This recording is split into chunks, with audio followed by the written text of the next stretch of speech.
Well,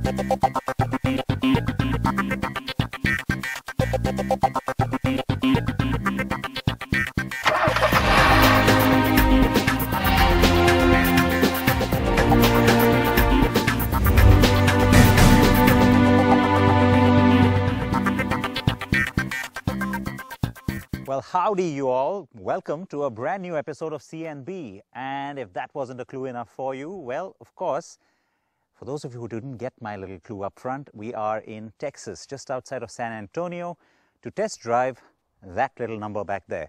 The new GLE in its fourth generation will be made like all other Mercedes-Benz SUVs at the Tuscaloosa, Alabama plant, which is why we're driving it here in the US. Of course, it will be assembled in India too. We'll get the petrol, we'll get 2 diesels, all those details and everything new about the car coming up. The Mercedes-Benz GLE is ready with its 4th generation offering. Well, technically the M-Class was renamed the GLE class in September 2015. So now both have cumulatively sold over 2 million units worldwide since 1997.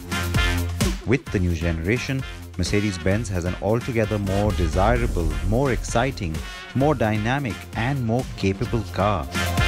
Unlike some of its recently revealed rivals, it's also not about trying to prove off-road prowess. It does have the capability and the goods to deliver some of that, don't get me wrong, but instead its entire product pitch seems to cater very firmly to its core constituency, the owner who wants good dynamic performance, great onboard tech, and most of all, luxurious comfort. Diamond finish grille and an almost aggressive, snarly snout. I think that's what really defines the character because it gets a lot sportier for sure in terms of styling. You've seen that on the new A-Class as well. Well, we still haven't because, well, I don't know when that new A-Class is coming to us. But it certainly works because it makes the GLE now look more like it's sort of bouncing, ready for action in that sense. The last car didn't necessarily have that. Now, the roofline and everything else makes the car look, like I said, sporty, but it kind of also makes it look a little compact, which is surprising because in terms of dimensions, the car has actually grown. So maybe that's a good thing because it gives you that sense of agility by looking nice and compact. It almost gets too compact with the styling at the back because, well, the rear, I'm not so sure that a lot of people will like that because with a big SUV, you want to go big and chunky, especially in a market like the US here. But it's gotten really lit and slim, almost like the GLC. And while you do get new graphics with the LEDs at the back, it does change things in terms of overall appeal and proportion. But the wheel arches, they certainly give you a sense of that stance because there's lots going on now with a lot more wheel travel. Those details I'll have for you in just a bit, but it gives that aggressiveness to the car. Also gives you a little more confidence in terms of thinking, hey, I could go off-road with this thing. Now, this particular one is the petrol. We've got the diesel as well, of course, on today's drive, but I have to say I love the color. It's a Designo paint shade, which means it's not a regular paint shade. It's called Hyacinth Red Metallic. So there you go. Hopefully we get something like this, and it's not just the boring grays and blues and silvers.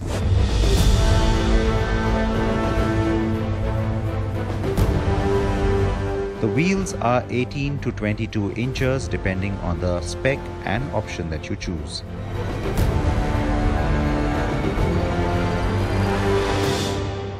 Now on the inside, this is the stuff I really was looking forward to because I expected the cabin to be a lot more modern, and it is. It won't disappoint anyone who's looking for lots of gadgets, lots of interesting things, and a lot of high-end features because, well, the last car had started to look a little bit dated, even though the update had managed to bring it into making more of a contemporary statement. But this one, like I said, it really, really throws everything into play. Huge sunroof. It's the panoramic kind and it's beautifully designed and executed. The cabin layout, it's completely new. You have MBUX instead of the command system, for example. And of course, you have these 2 large screens that, of course, join together to give you that one massive screen look. So all the systems in here, all the instruments in there. And some of these things you have seen maybe on the Maybach, on the new S-Class update. But you're getting a lot of new stuff here, like I said, including this new pad, the layout of the buttons down here. It's all a lot more intuitive. I like that. You do get the little touch panels up here as well to manipulate both the screens while you're driving. Brand new head-up display, which is the widest I've ever seen and also the most colorful. So it's really nice. It gives you lots of different functions and features that you can customize into it. The same is true for these two screens, of course.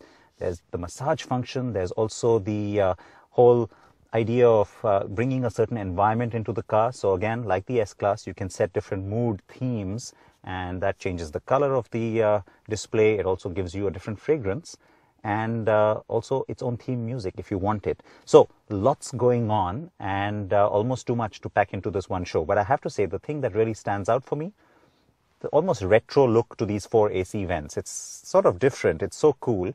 It really stands out and it's very different. The car is also a lot roomier than it was before, especially in the back. Advanced massage options for the front 2 seats with various programs for hot and cold treatments, and a massive, almost distractingly large new color head-up display round things off up front. The stalks behind the wheel are sexy and are really well finished. Of the many available options, India will get the range-topping petrol GLE 450 4MATIC and 2 of the diesels, the 300D 4MATIC and the 400D 4MATIC. I've had the chance to drive all 3. The GLE 450 is a beast, and the fact that its styling already looks AMG ready is only boosted by its very athletic, responsive and powerful new 3-litre inline-6 engine with 360 bhp of max power and 500 Nm of torque. What is especially new is the addition of an EQ boost, which sees the addition of an onboard mild hybrid system where a lithium-ion battery provides you an additional 21 horses and a massive 250 Nm of torque when the need arises. This gives the car a performance edge over the rivals while still staying green and progressive, and all while sounding great. The GLE 450 4MATIC also drives very well. The character is altogether sporty and the engine as well as gearbox respond immediately. The all-wheel drive is also equally responsive, especially in conjunction with the new suspension. Now, besides all of the new cool features and of course the new drivetrains, there's one massive new feature that's a clear talking point on this car. It's called e-active body control. It's not standard and it only comes in conjunction with the air suspension. Now, I suspect in India, at least on the high-end versions, the 450 and the 400D, that should be standard, but we'll wait and see for that. What is it? Well, essentially, like I said, the two systems work together to give you individual control on each of the wheels for both spring and damper settings. So it allows you to really manipulate exactly what's happening, not just on the 2 axles, but also, like I said, at each individual wheel. And while that might sound like, you know, that's not something I really need, it really helps with drive dynamics, but it certainly helps off-road because you get a massive 120mm play on the wheel travel, and you can control that individually for the 4 wheels. So you also have something called the rocking function, where if you're stuck in sand or in slush or snow, well, you can kind of rock the car, gangster style, and get it out of there. And, you know, you can use that for a few meters. So it's not just at that one spot, to ensure that you get enough traction to get yourself moving. You kind of shake the car out without needing a second vehicle to do that for you. So that is pretty cool. It's pretty new. And yeah, like I said, you can really play around with that. When the car is static, I'll show you how that really works. The system also allows for a new drive mode setting that comes with it, Curve. So, along with the usual settings like Sport, Comfort and Eco, you also get Curve. Now on the different drive modes, you get your basics, which are of course the Sport Plus, Sport, Comfort, and then you've also got Curve, which comes in from the sedans, where basically the body control again works so that you don't feel the pitch and the yaw or the body roll at all. So if you keep the car on curve and go through a nice tight corner like I'm doing right now, well, it stays nice and stable. Same thing applies even on bad undulating road surfaces. And of course, if you go off-road, there's now an off-road function as well. There's Eco, of course, but off-road, and then there's Off-Road Plus, which is, again, new for this car.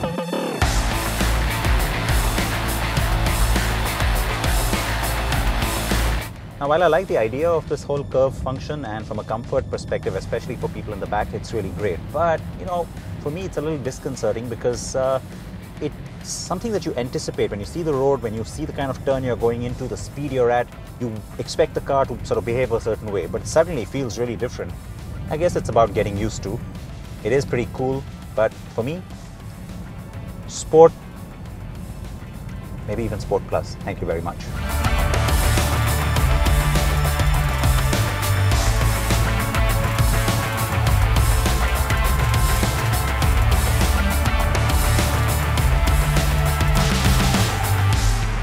Now, if you use Alexa or Google or Siri, you're going to love this next new feature. Hey Mercedes. How can I help you? Turn off driver side massage function. I'm switching off the massage off the driver's seat. Hey Mercedes. How can I help you? Turn on ambient lighting. I'm turning on the ambient light. It's pretty intuitive. It pretty much understands everything I'm saying in my Indian accent, and you can control radio and pretty much every other voice command system that you can think of on a car. But it just becomes a little cooler because you're kind of talking to the car a little more intuitively now. I like it.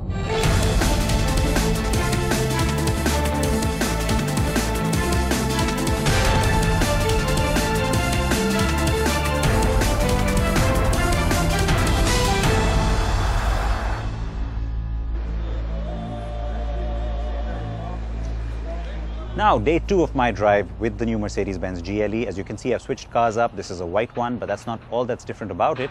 I told you everything about the new car, but not about the diesel engine. So today, I'm going to drive the diesels. There's the 300D and the 400D. This one's the 400.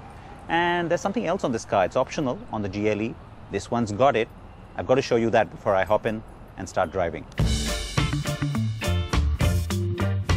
So the change is on the inside, it's on the cabin, and it's the first time that Mercedes has done this with the GLE. As you can see, there's something happening here with this seat, and I'm going to peer around it now. Yes, it's folding up, and yes, it's for the reason you think it is. Alright, so as you can see, I've gotten myself back here, but I am of course cramped for space. The good news is that unlike most 3-row cars, in this case, the second row can be manipulated, and electrically at that. So let's get this seat to start moving a little bit forward. There you go. Now I finally have more breathing space. I can put my feet back down on the floor, and not too bad. And then you change the seat back angle and things start to look up a lot. So of course for kids this is going to be very convenient, but even for adults, the good news is that the headroom is not too compromised, and so you can use it for short distances. It's certainly a good addition. It's certainly something that will be appreciated by the Indian buyer, and so yeah, we expect it to be optional on the GLE when it comes to us. I had the chance to also test the GLE 400D and 300D like I said. The 2-litre 300D makes 240 bhp and 500 Nm of torque. Driving the 300D is a pleasant experience, and the car does the job. It is by no means electric and certainly does not give you a sense of immediate agility or alacrity.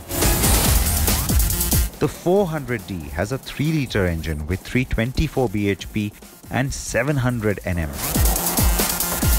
The car surges forward and you get a good sense of all that torque. Handling is also fantastic. And by the way, that torque kicks in nice and low at 1200 RPM and goes up all the way to 3000 RPM. That gives you a great curve to be able to really push the car, get up to quicker speeds, and also do some heavy lifting on steep inclines and around sharp corners.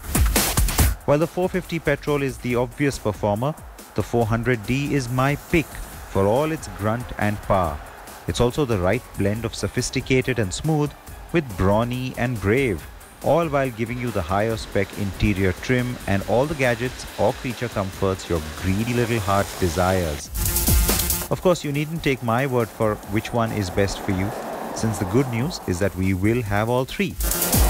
This also means that we can expect an aggressive entry price closer to 65 lakh rupees with a wide band going all the way to 85 lakh rupees. But this is an early estimate at best, since the car is only coming to us around July or August 2019.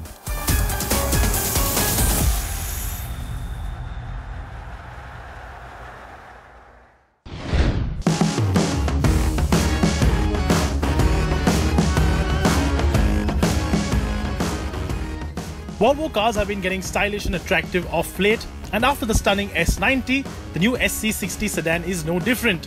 It is a brand new car from the ground up and completes the Volvo 60 series family, consisting of the new generation XC60, the V60 and now this. Country roads, Californian sunshine and a gorgeous looking car for company. We are driving the all new Volvo S60 in Los Angeles, California. Now, the S60 is an all-new model and has typically Volvo designs, sharp lines, elegant looks. The S60 will be going up against the German Troika of the Audi A4, the BMW 3 Series and the Mercedes-Benz C-Class. We'll be driving two variants of the Volvo S60, which are the T6 and the T8. So let's start off with this gorgeous looking T6 first.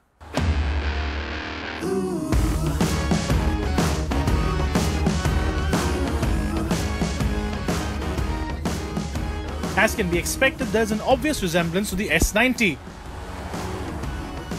But there's also a low sports sedan-like silhouette on the new S60. The red car is dressed in the R-trim design, which gets 19-inch wheels and chrome bits on the grille. The signature Thor hammer daytime running lights and stylish-looking E-shaped tail lamps provide the car its own signature.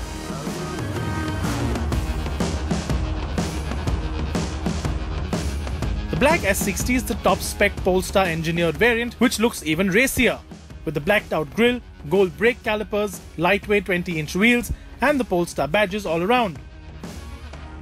It also gets sporty yellow seat belts and Volvo's patented crystal gear lever. It looks really awesome, easily the best looking sedan in the segment. Step inside and you will find that the cabin carries a minimalist theme, which is the case with the new generation Volvos. The materials used inside the cabin look and feel premium, and the dashboard gets a 9-inch Sensus touchscreen infotainment system, which is found on the other 60 series cars as well. You get all forms of connectivity and smartphone integration options, along with a Volvo on-call app as well.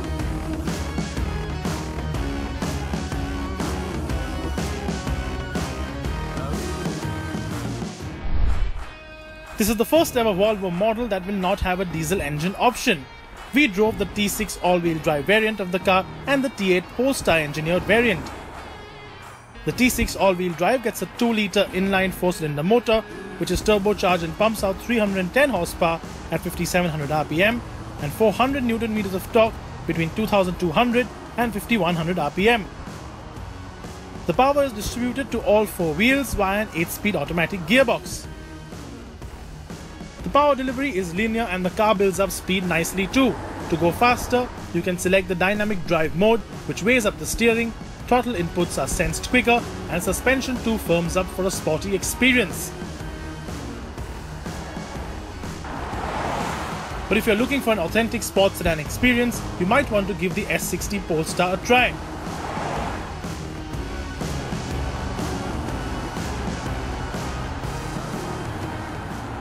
So the model that we are driving is the top of the line T8 trim, which gets a 2-litre petrol engine up front and an electric motor at the rear. The combined power output is about 413 horses, and the total torque output, combining the torque output of the electric motor and the petrol motor, is about 670 Newton meters. So it's a pretty torquey motor, and this reflects in the drive as well.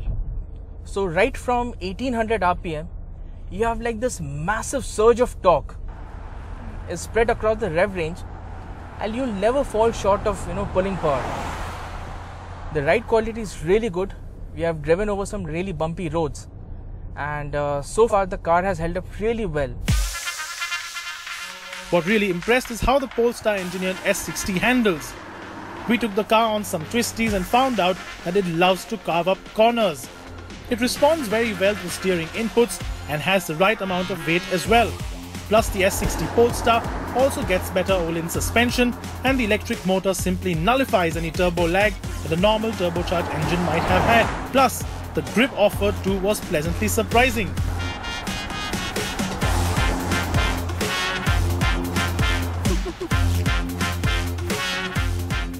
The all-new Volvo S60 will be manufactured in the automaker's plant in Charleston, North Carolina, and will come to India in the second half of 2019. Expect Volvo to price it competitively, as the Swedish company will look to get a sizable chunk of the premium luxury sedan segment, in which the German manufacturers have a strong foothold. The new Gen S60 holds great promise as an overall package, and we can't wait to see it in India.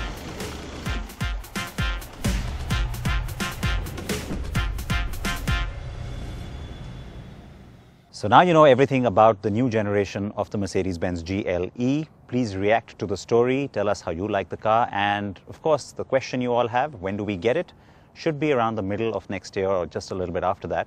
So yeah, that's when you can see them zipping around on our roads. It will be assembled in India, once again, let me remind you. With that, I'm going to say goodbye from here in Texas. I hope you liked the show, and please promise me you'll wear your seatbelts, helmets if you're on a bike. Bye-bye.